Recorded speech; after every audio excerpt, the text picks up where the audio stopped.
Ouais, je suis fatigué. Oula, toi, t'as mal dormi. Oh, je sais pas si je vais aller à la salle, vu que je suis fatigué. Je sais pas, je vais voir. Je vais peut-être essayer de me coucher tôt ce soir. Pas faire comme les autres fois où je jouais à la console. Attends, t'as joué à la console toute la nuit? Ah ouais, ça se voit sur ta tête. Ouais. Salut et bienvenue, aujourd'hui on va parler du sommeil en musculation. Avoir une bonne nuit de repos est vraiment très important en musculation. Pourquoi?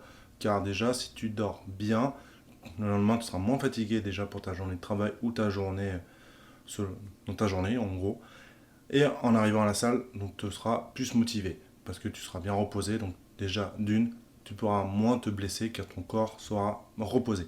Ensuite, tu pourras aussi potentiellement pousser plus lourd. Donc si tu pousses plus lourd, potentiellement faire plus de muscles.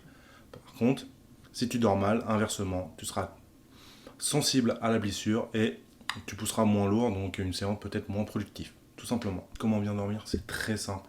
Déjà, la première chose à faire, c'est essayer de dormir avant minuit. Pourquoi avant minuit? Tout simplement parce que le matin, tu vas devoir te lever soit pour aller travailler ou sinon pour commencer ta journée. Et donc, en général, si on se couche après minuit, on n'a pas nos 7 heures de sommeil, tout simplement. On a besoin entre 7 à 8 heures de sommeil pour que le corps soit bien reposé, tout simplement. Ensuite, une chose très simple à ne pas faire, tout simplement pour dormir, c'est ne pas regarder la télé. Pourquoi? Parce que regarder la télé, ça va te forcer à garder les yeux ouverts et à faire travailler ton cerveau. Ton cerveau va travailler, donc potentiellement tu mettras plus de temps à t'endormir.